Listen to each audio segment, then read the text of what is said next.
Join me in creating a wreath using a door hanger. Yes, that's right, a thick door hanger. This one so happens to be from Hobby Lobby. I got it on sale for $4.99 in those sales that they've been having here lately, clearance. And I thought about it, and I was like, a wreath and a door hanger. Part of me says, why? Because it would take up most of the design. And then I thought, just got to be a better way, especially for shipping.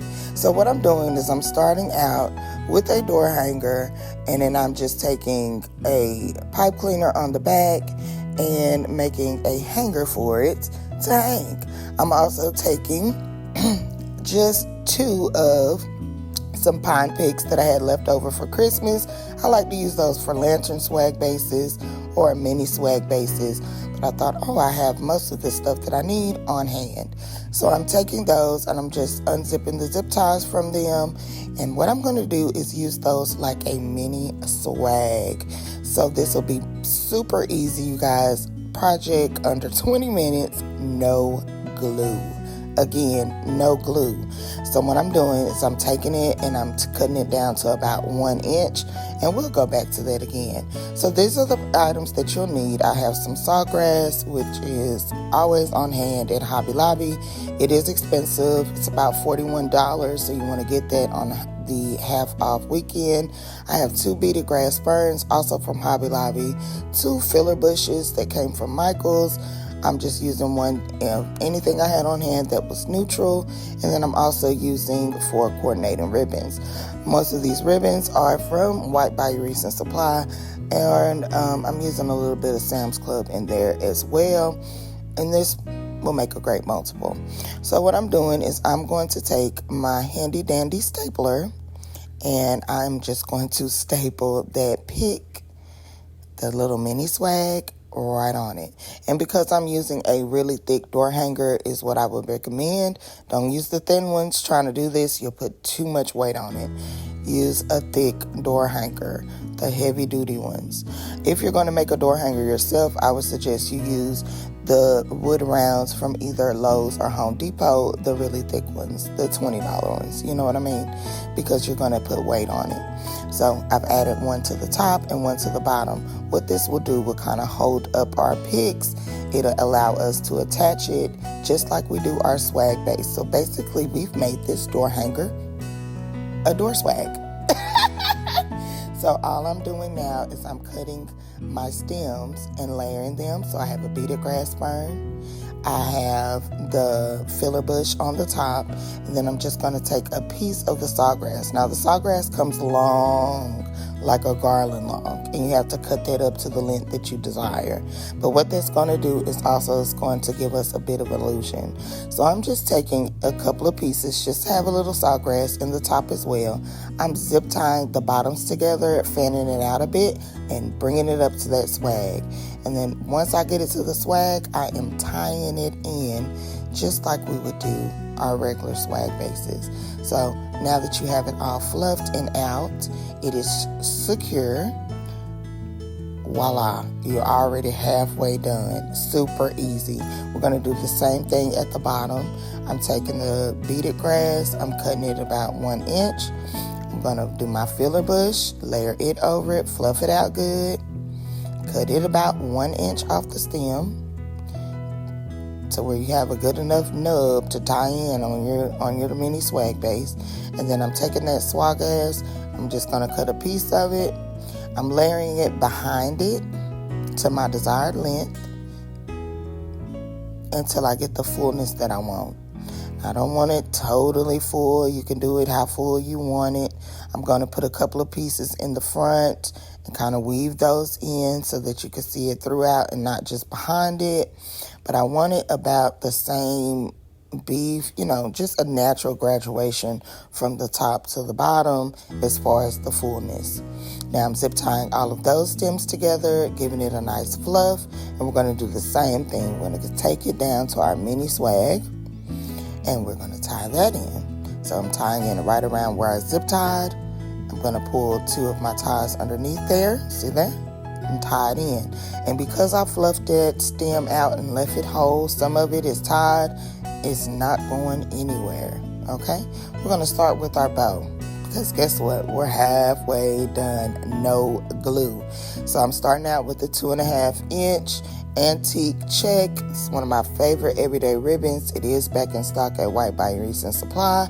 And I am just going in and seeing how long I want my tails and my loops. So I'm going in with about a 10-inch tail and a 5-inch loop. Okay, I'm going to add it to my pinch.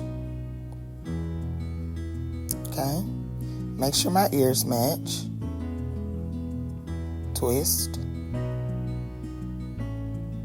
Okay, and then I'm going to come in with another loop. So I'm going to do 3 loops. Twist. And 2 tails. And my tail is going to be going towards the top, so I'm going to cut that a little shorter. Now we're just going to layer this same 3-loop bow. You can do this on a bow maker or a hand bow. We're going to do the same 3-loop bow and just layer all of those different ribbons on the top.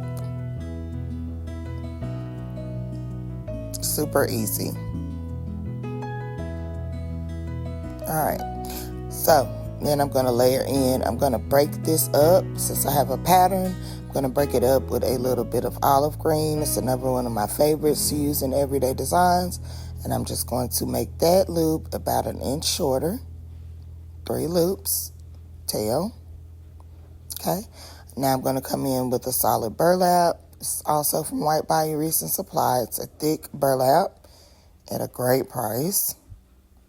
And then I'm going to come in with a bit of Sam's Club with just that tick and stripe. Now I'm going to do 3 loops, and every time I go in with a different ribbon, of course I'm making those loops just a tad bit shorter than the first so that each ribbon can stand out. Now what I like to do is make a center loop here. Instead of going to make another loop, I wrap that loop right around my thumb to make a center loop, and then I just give it a cut. I'm going to take a zip tie, run it straight through the center loop, pull it down, and get my zip started. Now, before I zip it all the way down and tighten it, I'm going to take another zip tie and slide it underneath so that I can attach that to my mini swags.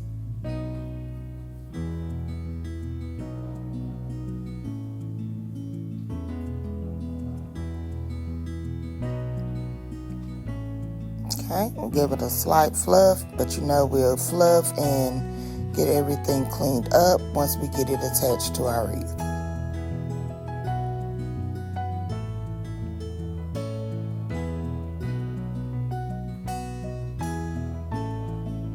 Alright, so now I'm just taking my zip tie and I'm going right through, trying to find a good way behind my stems to attach it, and then zipping it right to this swag.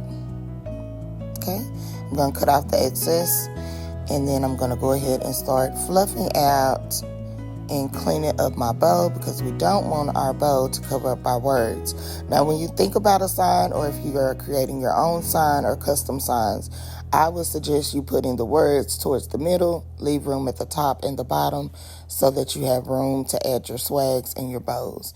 If you're buying a sign, keep that in mind when you're buying. You want to have room at the top and the bottom. Okay, we're going to make the same bow for the top, 3 loops each. And instead of leaving the tails longer at the bottom like we did the top, we're just going to make those short. Okay, same exact bow, same styling. And I'm going to zip it on as well. Okay, I'm just tightening up that zip tie. Give it a nice little pre-fluff.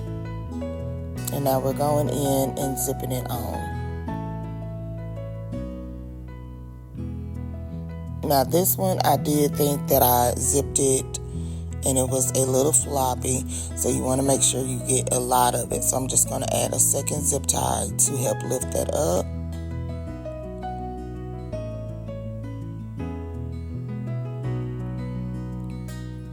And there we are.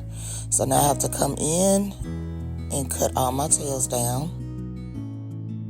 So this is our finished door swag, and I like this version because I feel like it's easier to ship, and you can add as much fullness as you want with that sawgrass, or you can use any kind of hanging fern.